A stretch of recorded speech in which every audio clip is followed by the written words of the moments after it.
কান খুলে শুনে রাখো গোপী, যে একমাত্র তুমি পামার সঙ্গে লড়বার জন্য রাজি হয়েছো। এটা গ্রামের সম্মানের প্রশ্ন, আর সম্মানের সঙ্গে সঙ্গে গরিবি দূর করার পথও বটে। আজ পর্যন্ত পামা পালোয়ান কারুর কাছে হারেনি। আজ পর্যন্ত ওর মুখোমুখি দুর্বল পালোয়ানদের সঙ্গে হয়েছে যে ওস্তাদ, এক ঝটকাতেই আমি জিতে যাব দেখো। মনে রেখো, যে যে গ্রামেও গেছে জেতবার পরও 10 ফুটের মূর্তি তৈরি হয়েছে। কোন গ্রামে আবার সোনা রূপো দিয়ে তৈরি করা ওর মূর্তিও আছে। কোনো মূর্তি টুর্তি হবে না, এইবারও মুরগি হবে দেখো। খুব ভালো করে কুস্তির প্যাঁচগুলো চর্চা করো, নয়তো এই গ্রামে ওর মূর্তি তৈরি করতে হবে। সোনার উপর মূর্তি তৈরি করবার ক্ষমতা এই গ্রামে কারুর নেই, আর পাথর লোহা দিয়ে তৈরি মূর্তি পামা খুব অপছন্দ করে। দেখে নেব ওই পামাকে, তুমি একদম চিন্তা করো না ওস্তাদ।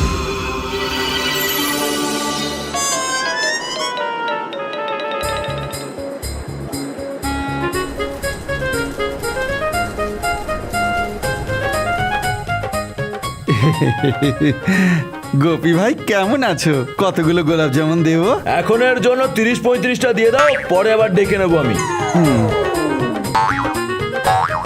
গোপী ভাই বেশ জমিয়ে খাচ্ছ তো? শুনলাম যে সামনের বার পামার সঙ্গে লড়তে যাচ্ছ তুমি। ওকে তো কেউ হারাতে পারিনি আজ অব্দি। আরে আসতে দাও, ও দেখিয়ে দেবো গোপীকে। এরকম কত পামা গোপীকে গুরু বলে মনে করে। যা বলেছো গোপী ভাই, খাও জমিয়ে খাও, আর ওকে গোহারান হারাও।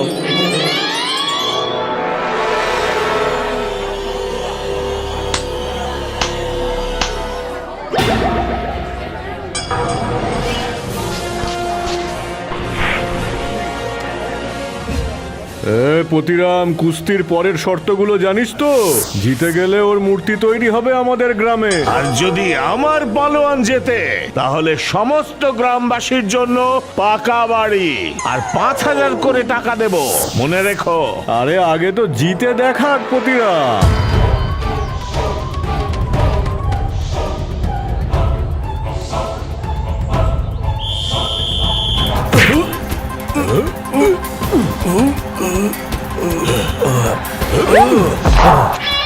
শোনো গোপী ভাই, গতকালের গোলাপ জামুনের দিব্যি শুইয়ে দাও ওই পামাকে।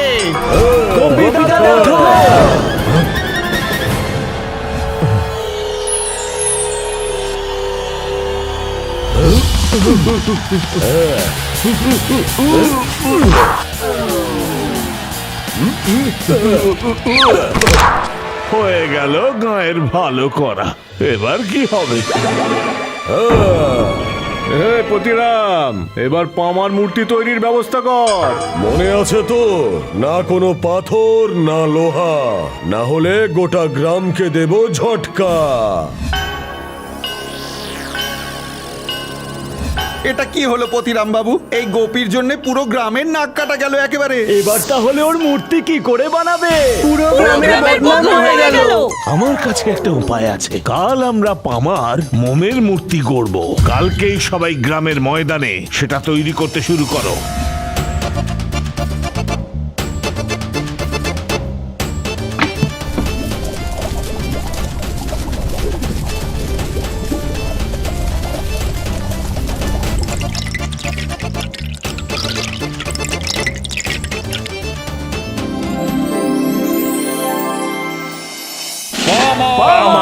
অসাধারণ হয়েছে। এবার আসুক পামা, চোখের সামনে দেখবে নিজের মূর্তি।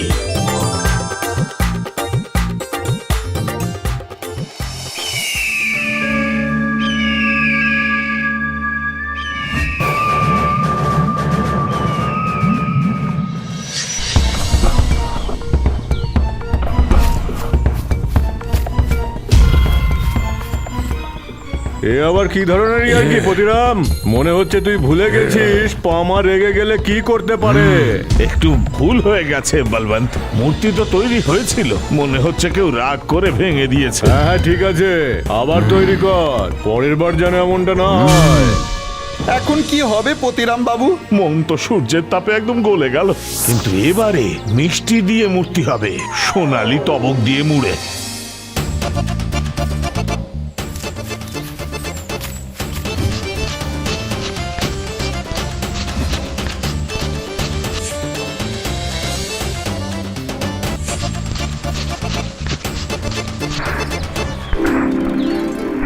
চলো, এটা খুব ভালো হলো, এটা আর গলবে না।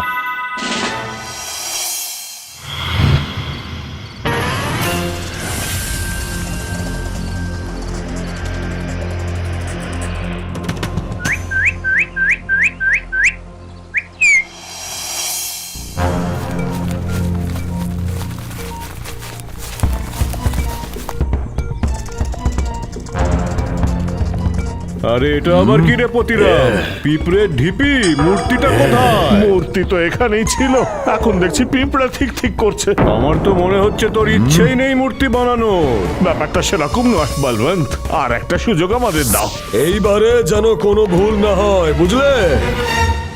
এখন কি করবেন পতিরাম বাবু? এবার আমরা সবজি দিয়ে মূর্তি তৈরি করব, তাও আবার বড় বড় কুমড়ো দিয়ে। ওটা দেখতেও হলদেটে হয়, তার উপর ওটাতে সোনালী রং দিয়ে রং করে দেব।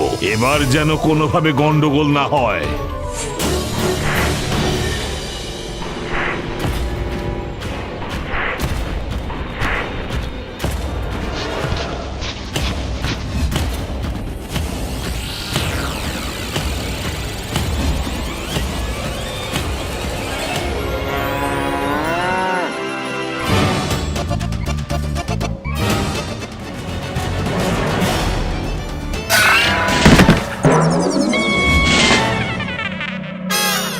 আরে কোথায় রে মূর্তি?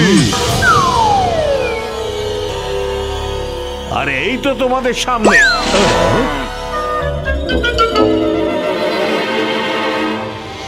পতিরাম বাবু, দুদিনের সময় দিলাম আপনাকে।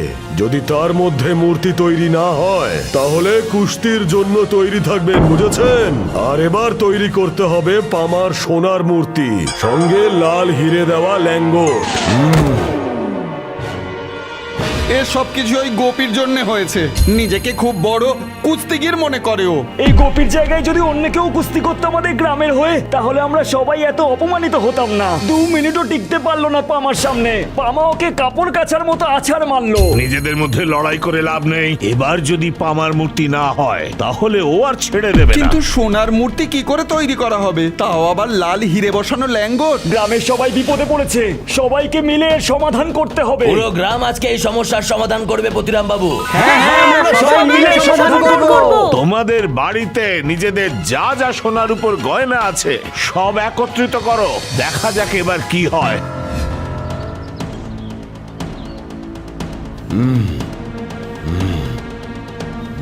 এই পামা, আমি একটা ব্যাপারে ভাবছি। কি হয়েছে গুরুদেব? আমার কি মনে হচ্ছে জানিস, এই পতিরাম আর সব গ্রামবাসী মিলে আমাদের বোকা বানাচ্ছে। ওদের মনোভাব খুব একটা ভালো না, হেরে গিয়েও শর্ত মানছে না। দুদিনের সময় দিয়েছি ওদেরকে, যদি মূর্তি তৈরি না হয় তাহলে গোটা গ্রামকে আখড়ায় পরিণত করব। চল আজকে রাতেই যাওয়া যাক ওই গ্রামে, গিয়ে দেখি সবাই মিলে করছেটা কি। ঠিক আছে গুরুদেব।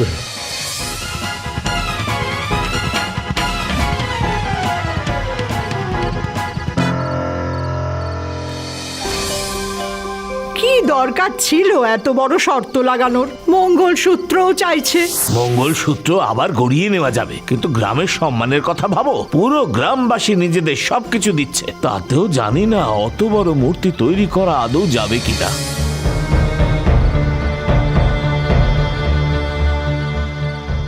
বলছি বাবা, তুমি এসব গয়না নিয়ে যাও। আমার বিয়ে হতে তো এখনো অনেক দেরি আছে, আবার তৈরি করিয়ে নেব।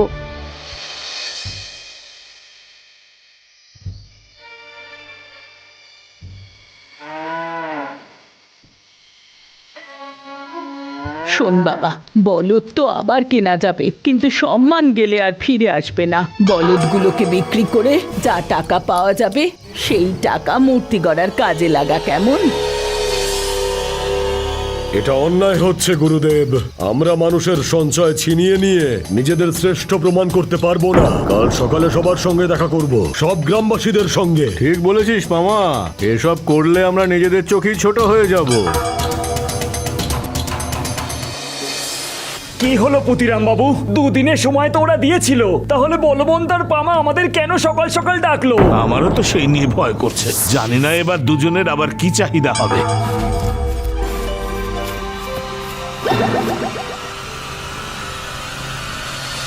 দেখো বলবন্ত, তুমি তো আমাদের দুদিন সময় দিয়েছিলে, আর আজ তো হলো প্রথম দিন, তবে এত তাড়াহুড়ো কিসের? প্রথমেই নমস্কার জানাই পতিরাম। আমরা সত্যি ভীষণ লজ্জিত পতিরাম বাবু। এসব কি বলছো বলবন্ত? কি ব্যাপারে এত লজ্জিত হলে? কোনো মূর্তি বানানো হবে না। গ্রামবাসীদের গোটা জীবনের সঞ্চয় দিয়ে মূর্তি বানাতে হবে না। সম্মান শুধু মূর্তি বানালেই পাওয়া যায় না, মানুষের সেবা করলে তবেই সম্মান অর্জন করা যায়। আমি ভুলে গিয়েছিলাম যে আমি একজন পালোয়ান, যার সম্মান বৃদ্ধি পায় আখড়ায় কুস্তি খেলা জিতলে। মূর্তি তৈরি করিয়ে নয়, এবার আর কোনো মূর্তি তৈরি হবে না। আমি আজই নিজের দেওয়া এই শর্ত ফিরিয়ে নিলাম। পামা পালোয়ানের জয়। আমা পালোয়ান, তুমি শুধু আজ কুস্তিতেই নয়, সকল গ্রামবাসীর মন জিতে নিলে। সবাই একসঙ্গে বলো, পামা পালোয়ানের জয় হোক। পামা পালোয়ানের জয় হোক! পামা পালোয়ান হলো সত্যিকারের পালোয়ান! পামা